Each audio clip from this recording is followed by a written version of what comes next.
میں نے جتنا ہے کتابیں پڑھی ہیں، مجھے سرکار کی تشریف آوری پر صرف 2 قسم کی شخصیات ناراض دکھائی دی ہیں۔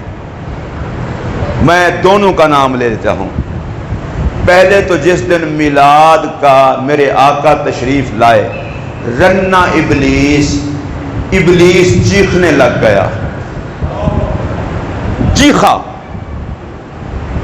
سن رہے ہیں آپ؟ سرکار تشریف لائے تو ابلیس چیخا، کیوں؟ اس نے کہا ہائے میں اجڑ گیا، میرا کاروبار حیات تباہ ہو گیا، اس لیے کہ میں نے دنیا کو برباد کرنا تھا، یہ تو بسانے والا آ گیا۔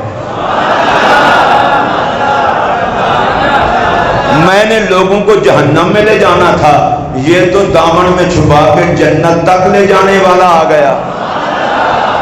میں نے ان کو خدا کے غضب کا شکار کرنا تھا، یہ تو سفارش کروا کے بخشوانے والا، ہائے میں اجڑ گیا۔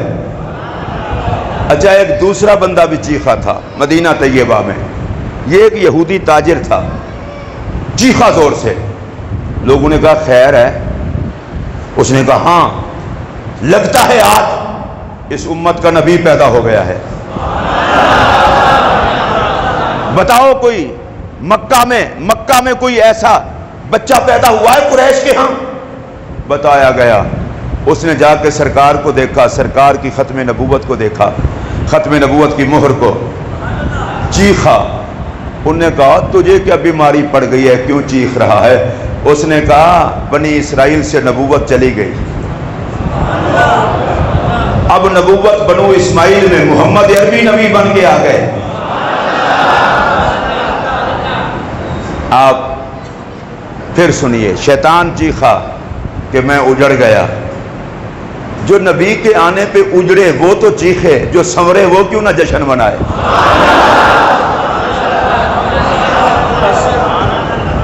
یہودی چیخا کہ ہم سے نبوت چلی گئی۔ میں آپ سے پوچھنا چاہتا ہوں،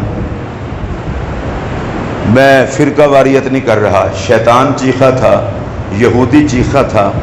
آج اگر کوئی بزرگ چیخیں تو ان سے پوچھ لیں جناب تعارف تو کرائیں، کس جن سے آپ کا تعلق ہے؟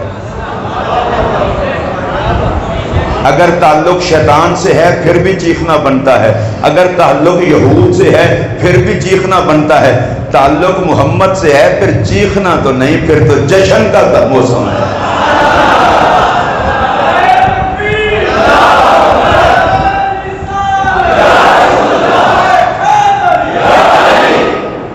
آپ کو میری بات اگر سمجھ آئی ہو تو میں پھر یہ کہنا چاہتا ہوں، میرا ملک پہلے ہی بڑا مشکل حالات سے گزر رہا ہے، اور یار کسی اور بات پہ اکٹھے نہیں ہو سکتے، حضور کی ذات پہ اکٹھے ہو جاؤ۔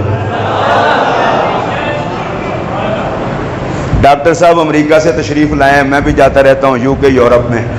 عیسیٰ علیہ السلام کی ولادت کے دن 25 دسمبر کو عیسائیوں کے تو گھر پر جھنڈے لگے ہوتے ہیں، ویسے حد ہے، ان کو جناب عیسیٰ نہیں بھولے، ظالم تم جشن محمد بھلا بیٹھے ہو۔ جناب عیسیٰ نے تو حضور کے آنے کی خوشخبریاں سنائی تھی۔ اور آپ سے میری آخری گزارش، اور میں ڈاکٹر صاحب کو مائک پیش کرنے لگا ہوں، آخری گزارش یہ ہے، 12 ربیع الاول کو جو دیگیں نہیں پکا سکتا کوئی ضروری نہیں، غریب آدمی ہے نہیں پکا سکتا کوئی ضروری نہیں، اللہ نے دیا ہے نبی کے نام پہ لگاتا ہے تو سلام اس کو۔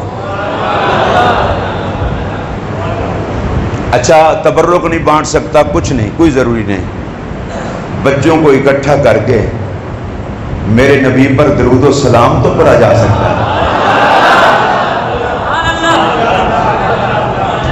یہ تو غریب بھی کر سکتا ہے، امیر بھی کر سکتا ہے۔ اچھا اور کچھ نہ ہو، فرشتے لکھ تو لیں گے نا، اس گھر میں بھی خوشی ہوئی ہے ماہی کے آنے کی۔ رسول اللہ علیہ الصلوۃ والسلام اپنے ایک صحابی کے گھر تشریف لے گئے، اور وہ صحابی اپنے بچوں کو اکٹھا کر کے رسول رحمت کا میلاد بیان کر رہا تھا۔ اونچی آواز سے بولیے، میرے پاک نبی تشریف لے گئے، میرے پاک نبی نے جو جملہ فرمایا جو اس طرح کرے گا اس کو مجھ محمد کی شفاعت نصیب ہو۔